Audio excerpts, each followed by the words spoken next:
Hello. Happy Friday. I have been away for a few days. My name is Sonia, by the way, in case you don't know me. And I'm a coach, a human design expert, and a Kundalini yoga and meditation teacher. And really, the name that's been coming through recently for me is a spiritual teacher, which I've been resisting a bit because, I'm still holding on to that old identity a little bit. Because, I have an MBA and I worked in the corporate world, and I'm like, what? I'm a spiritual teacher? But that's what's been coming through intuitively, so I'm listening to that.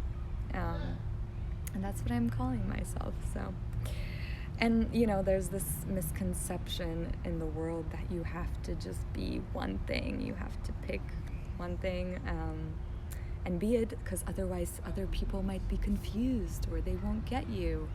And you have to just always be consistently one thing, so people know what to expect from you.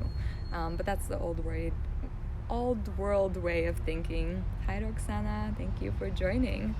So I've been trying to do this sleep challenge this week.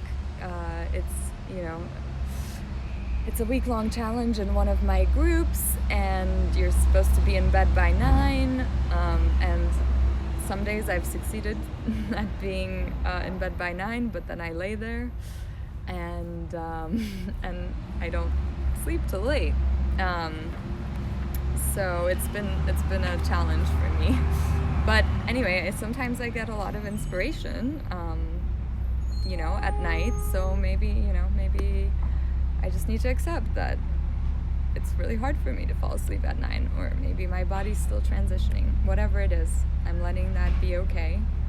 So whatever you're struggling with, whatever you can't figure out or control, the first step is to let it be okay and surrender it, and ask, the divine, the universe, a higher power for guidance. So I had this thought last night that I wanted to share. A lot of us are on this personal growth path, and even when we've done a lot of personal growth and we know ourselves, for example, maybe you know your human design, you know who you are, and you love and accept yourself, or mostly, we're always on the path to loving and accepting ourselves more. So even though you know yourself, and you accept yourself, there's still sometimes, excuse all the noise, this belief structure that the world won't accept you as you are, that the world is a certain way, and for example, it requires you to be this one thing and stick to it, or whatever your belief is. But we have to realize that the world is a reflection of our thoughts and beliefs.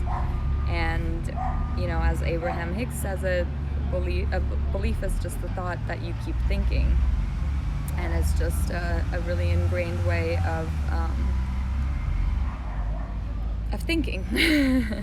So it's really important to work on our beliefs, not only about ourselves, but really the world, because, the way the world is reflected to us is changeable. The way we see the world is changeable. So we need to imagine it as, we would want the world to be. So a world in which it's acceptable to, have multiple passions, where you don't have to just define yourself as one thing, or, you feel that people will be confused, where people accept that, you can have a lot of different interests and combine them maybe into something new. Anyway, but our view on the world is often limiting us. So we're actually limiting us, because it's not, what's the actual reality. We are creating this reality of the world. So maybe you're not, for example, another way we limit ourselves is like not pursuing what excites us, what makes us feel good, because we don't know how it's gonna, help us advance in our career, or how it's directly gonna make money, or not. We don't listen to our intuition because it like doesn't make logical sense. You don't see how it can be useful. So for example, for me, I love the Spanish language, and well, I live in Florida now, so I guess there's a lot of Spanish speaking people, but you can get by without speaking Spanish. But I love the Spanish language, and I love watching things and listening to things in Spanish. And I've actually, my roommate and I, there's more noise. My roommate and I have been watching this show about this witch, and it's set in Cartagena in Colombia. It's called Siempre Bruja, so always a witch or something. And it's kind of silly, but I just love listening to the Spanish language and learning new words. So I allow myself to do that, even though I don't directly know if and how it's going to be useful. But you have to trust that each one of your passions is there for a reason, and you have to pursue all those interests. And you might not know how they'll add up to something right now, but it's really trusting that excitement to guide you. And another thing I think limits us that I wanted to talk about today is this idea that actually my friend Kate was also talking about recently, that we have to have it all figured out and perfect. And as a coach, and as a spiritual teacher, there's even more of that pressure to have it figured out, to need to be perfect. And right now I haven't been sleeping well, and I admit that, and the past few days I have been kind of not high vibe enough, which is another limiting thing. It's like we have this idea that we need to be all high vibe all the time, especially as people who do a lot of personal growth and help others with their personal growth and mindset. So just making sure, there's a lot of noise, but hopefully you can hear me. So making sure that, yes, you're taking time away. For me, it's, it's really important to take time away from social media and for self-care and all that, but I also have to make sure that I'm not hiding, because that is a tendency for me when I don't feel high vibe enough. So anyway, that's something I wanted to talk about. And another thing that came through for me today is, when I used to engage in personal growth, I signed up for Kundalini Yoga and teacher training back in 2015, and I thought I was going to be enlightened after, which I talk a lot about jokingly, because I thought I was going to do this Kundalini Yoga and teacher training, and it was intense. We woke up at like 3 a.m. We were at the training by like 4 or even earlier sometimes, till like 7 p.m. that day. And I thought, after it I would just be all like ascended and enlightened. And what happened for me, so the training started in October, and by January I was becoming more and more depressed. And now looking back, I realized it was kind of the dark night of the soul for me. I needed to go through that in order to now help others, and have more compassion for others, help others through depression, coming out of depression. And it's, it's not like a a simple thing. A lot of things needed to be addressed in my life, my diet, my career, my relationships, and my mindset, my thoughts, my beliefs. So it wasn't a straightforward path, but and it can be easy. I'm not saying it has to be hard. And human design can definitely help, and in my design, I'm supposed to go through a lot of trial and error and share that. And that's why I'm always trying to be more vulnerable and talk about the things that maybe I'm not succeeding at, because that's what I'm supposed to be doing. But then there's, of course, that fear of like, oh, well, people are gonna think I'm like, I don't have it all figured out, and I'm not high vibe enough, and I haven't figured this out. And anyways, so that's my little story of like, sometimes you need to go through these hard things in order, like I wouldn't trade all those tough experiences and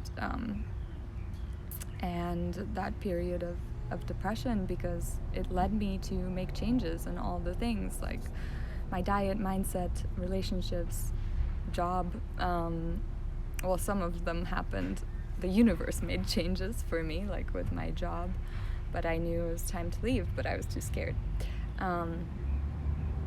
So anyway, so that's a little bit about, maybe our expectations are a little different when we begin the personal growth path. That's just my experience, that I had to go through the dark night of the soul, and had to kind of face a lot of shadows and do a lot of work. Thank you. It doesn't have to be your path, but I'm here to share what's worked for me, what hasn't worked for me, and hopefully inspire some people. And I'm definitely the happiest I've ever been in my life, living in a beautiful place, doing what I love. And there are still things that I haven't figured out.